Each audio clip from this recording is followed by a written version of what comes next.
Hello, President and CEO of KGCCI, Barbara ZOLLMANN. It's a pleasure to meet you. Hi, Sonu. Thank you very much for coming and welcome at the Korean-German Chamber of Commerce. Come on in. Thank you for inviting us today. Please.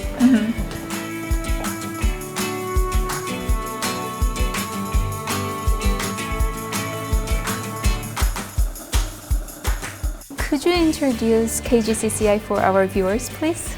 Sure. KGCCI, the Korean-German Chamber of Commerce, is a German trade promotion agency supporting German companies to come to Korea and also Korean companies who have an interest in working with Germany. So if you want to sum it up, our business is connecting companies. I see. We have three different functions. One is the official representative of German business in Korea, but we are also a membership organization with 500 companies, German and Korean again, which makes us the second biggest foreign chamber here in Korea. And then on a practical basis, we work a lot with companies on market entry topics, finding Korean business partners and so on, and offer a lot of support for companies on the way. Oh, I see. So KGCCI is also made of many other departments, just like any other companies? Yes, exactly. So according to the three functions, our people are in different departments, and here you see the trade department, who works a lot with Korean companies doing business in Germany. For example, we represent several trade fairs, and we take many companies and delegations from Korea to Germany to look into the healthcare sector or development of Industry 4.0 and so on. Thank you for your explanation about KGCCI today. My pleasure. Then shall we move on and continue our conversation about economic collaboration between Korea and Germany? Yes, let's go upstairs to our lounge. Thank you.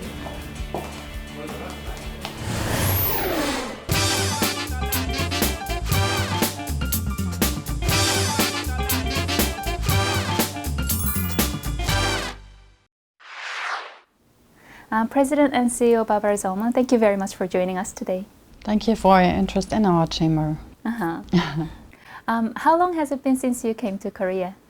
I came in 2013, and I've been working with the chamber organization since 1995, but it's my first assignment in an Asian country.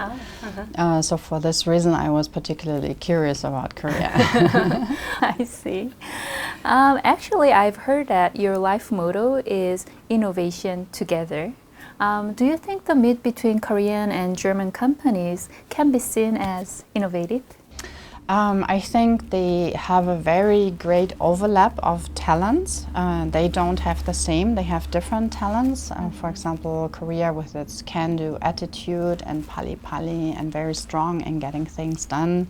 And Germans, they are more deliberate, they are engineers by heart, and if you put these things together, then it just creates a very good combination, and you can see it when you look at the industry. So many of the chaebols work with German companies as providers of technology or machinery, so they kind of create the success in the global market together, and this is why I think they can be great innovators together. I see.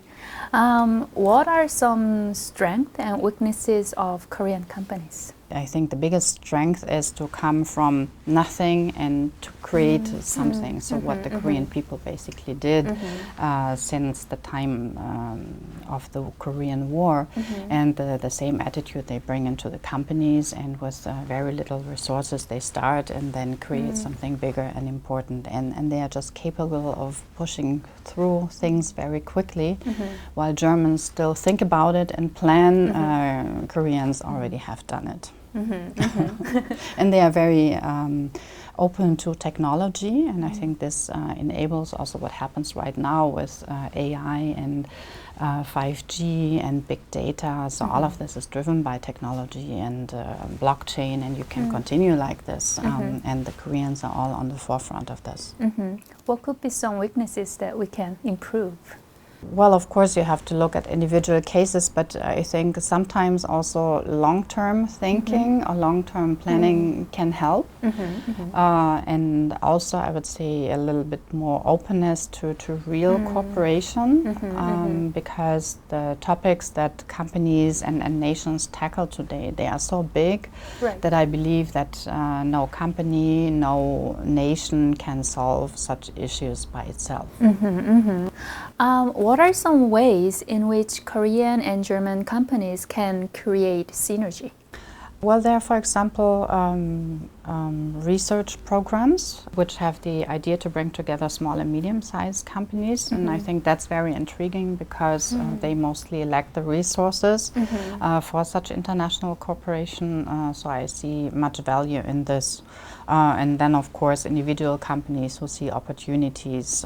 For example, German car companies, they are working together with Samsung or LG for displays into their cars. So there you connect both different industries and also Korean and German companies. Right. Germany is a country with much developed small and mid-sized companies. What do you think Korea needs to do in order to grow its small to mid-sized companies? I would name a few things that we could take a look at. First of all, the understanding of the entrepreneurs. So they like government to stay out, and they like to do things by their own strength and by their own will. So there's a drive within the companies to create something. So that's the first starting point. Then they have a long-term thinking. So when one father builds a company, he wants to hand it over to his sons or daughters. So we have companies like Merck, they are more than 350 years old. Of course, they are not the same as they started at that time, but they managed to go through the time, and it's their goal to work long term.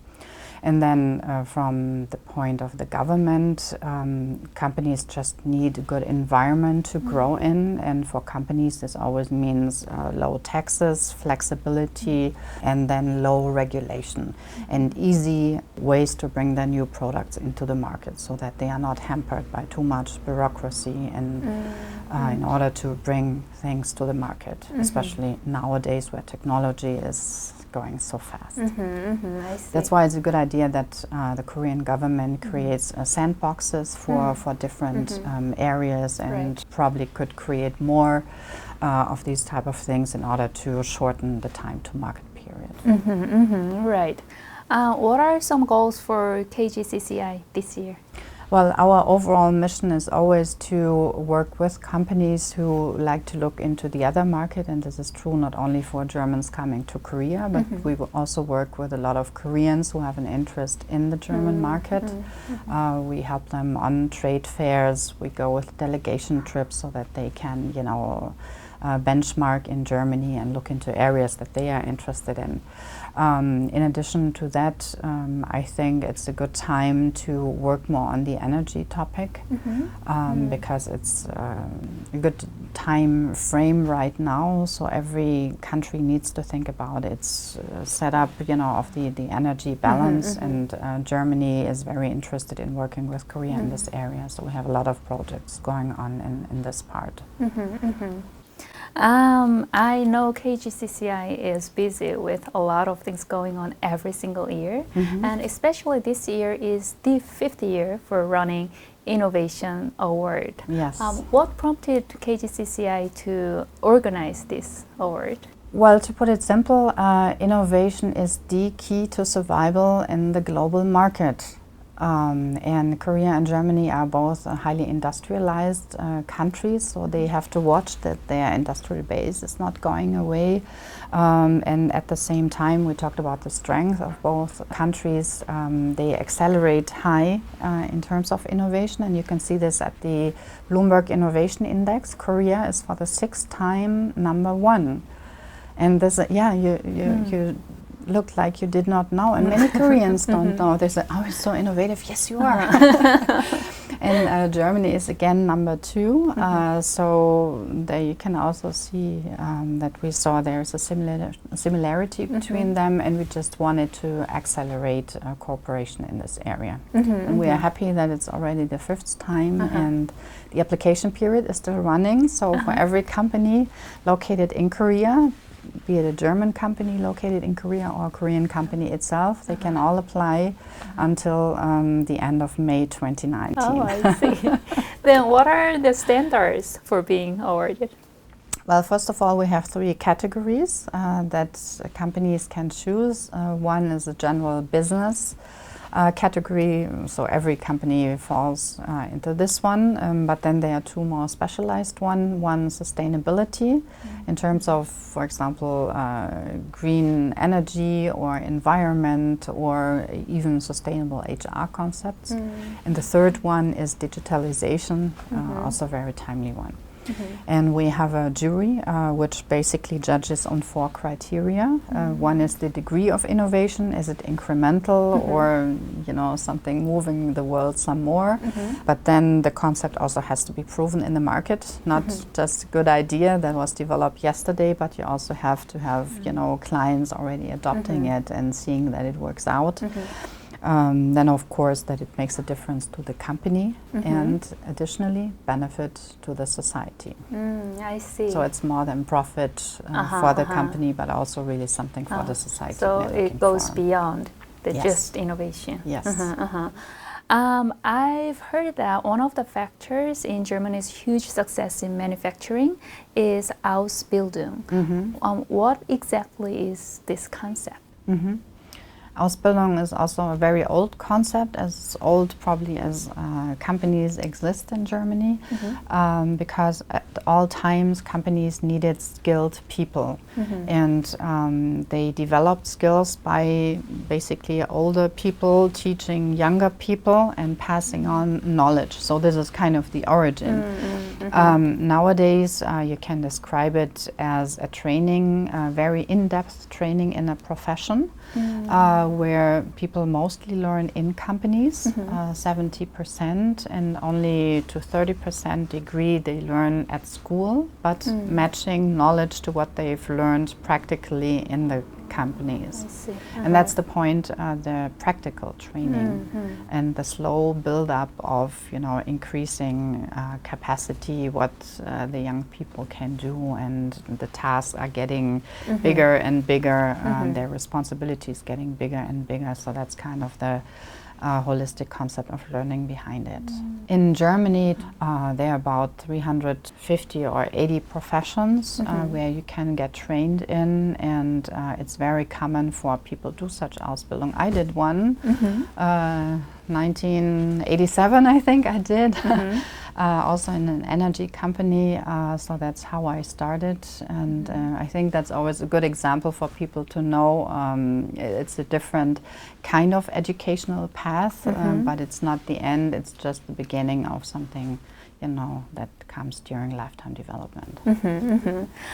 So I've heard that the concept of Ausbildung is also adopted in Korea, and there was a ceremony to award the certificate for the trainers. We were also there at the event, so let's take a look.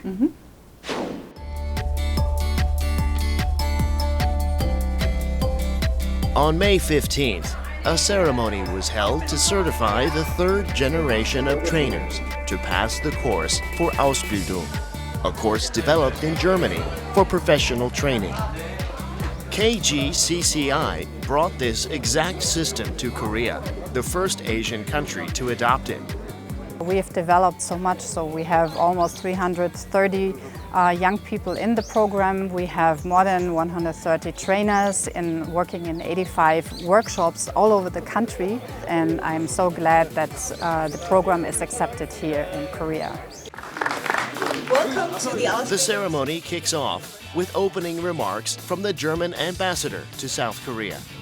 The fact that this time there's significantly more participants today than 2 years ago clearly demonstrates the fact that this is a very successful project. The president of KGCCI, Barbara ZOLLMANN, also gives some words of encouragement to the trainers, who will be leading and managing students as mentors.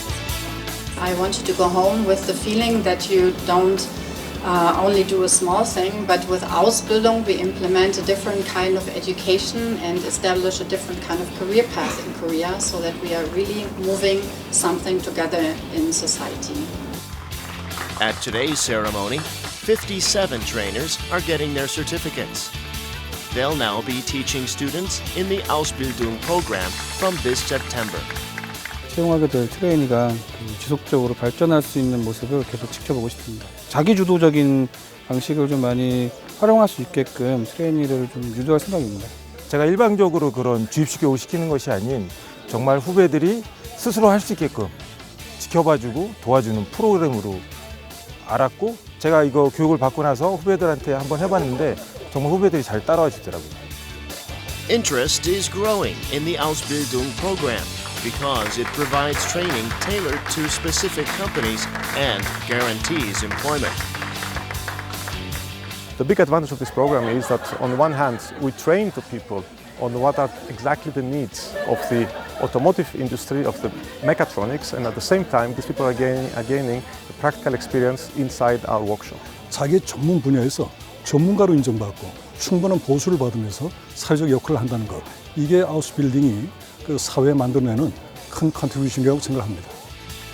The vision for Korea's Ausbildung program is to nurture new, budding sprouts and help them grow into tall, sturdy trees. It's expected that this program will encourage young Koreans to dream bigger. Every time we make a step forward. So in the beginning we started and had to see how does it work. Then we started expanding, bringing more companies in. And now we are looking at adding other professions and just expand Ausbildung. And I think the next point I'm waiting for is the graduation. So that's really like the cream on top of the cake.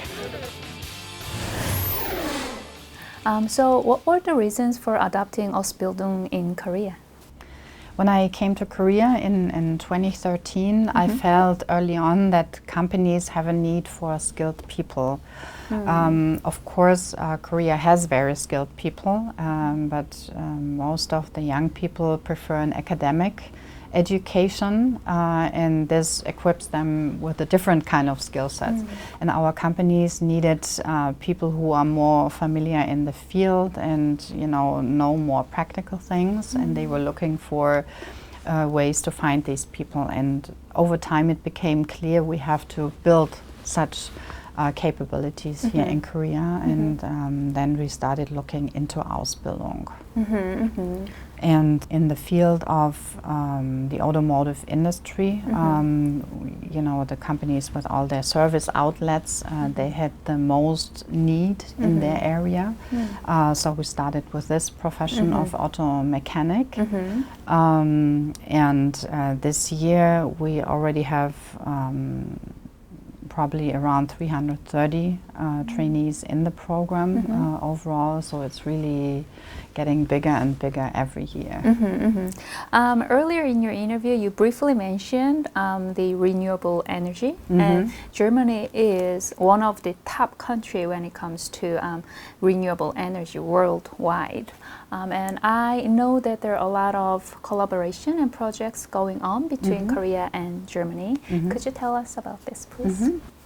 Actually, Germany started very early on working on renewable energies just because they experienced a situation in Germany in the 1970s where there was a lot of air pollution and much of it was created by coal plants. So Germany started its journey slowly. But then the government supported the development of renewable energies by putting programs into place.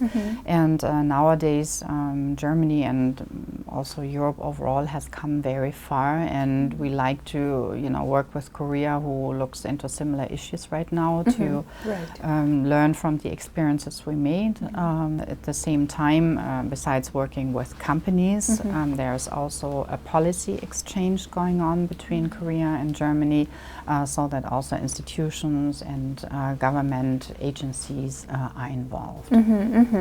I believe the importance of renewable energy will increase in the future even more. What do you think its potential when it comes to renewable energy, especially in Korea? Well, first of all, I would go one step back, just because if you talk about energy transition, you don't only look, changing your energy source, but you also want to reduce the amount of energy consumed. And looking at Korea, it has industries which are using a lot of energy in their production. So this is one area where Korea can do a lot in order to reduce the energy usage. And if the amount of energy gets smaller, then you also have to convert less energy to renewable energies. And additionally, Germany also went away from nuclear power. So we also have developed quite some capacity and knowledge in the decommissioning of nuclear power plants, and that's also something what will be useful for Korea over time. I know that KGCCI is putting a lot of effort to implement programs like Ausbildung to provide practical help for companies and also for the employees as well. And besides that, I've also heard that KGCCI created an organization for female leadership, like WIR. Could you explain this program for us, please? Yes, that's an initiative at our chamber, the WIR, which means we're in German and Uri in Korean. So it's a female leadership program that we put together. We are a board of directors of 21 people at the KGCCI, and we are 2 females out of 21, our German chairman and I. So we came up with the idea to work on the field of gender equality and help other women in the Korean society to become successful in their jobs.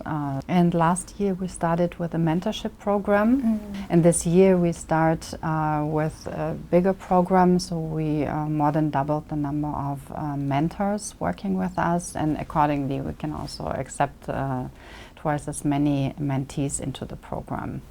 And the mentees, they are all working women in the companies, and many of them face issues of how to balance work and family, or in the past many companies also did not offer equal opportunity for development. And just by sharing our experiences and our stories, we want to motivate and encourage them, to look at themselves in a different light, and then also seek opportunities within their companies. That's the idea behind it. I see. Then what is one thing that you want to achieve as the president and CEO of KGCCI? Well, I have a very long list, as you can tell from the programs. So we work very much on combining the success of companies working together, also with a benefit for the society. So like Ausbildung, that's helping our companies getting skilled people, but at the same time it's helping Korea to create jobs. And one of the things that I would like to achieve as president and CEO of the KGCCI is German companies are welcome and received in Korea for what they are also contributing to the society, because in the past months we've experienced quite some issues towards German companies, and we just feel we want to raise positive feelings again about them, and that the contributions to the society should be seen. Well, thank you very much for your time today, and I hope to see you as a bridge builder between Korea and Germany economic growth. Thank you so much, and visit us when we have a big WEIR event. As a female reporter, we'd like to see you there. Thank you. Thanks.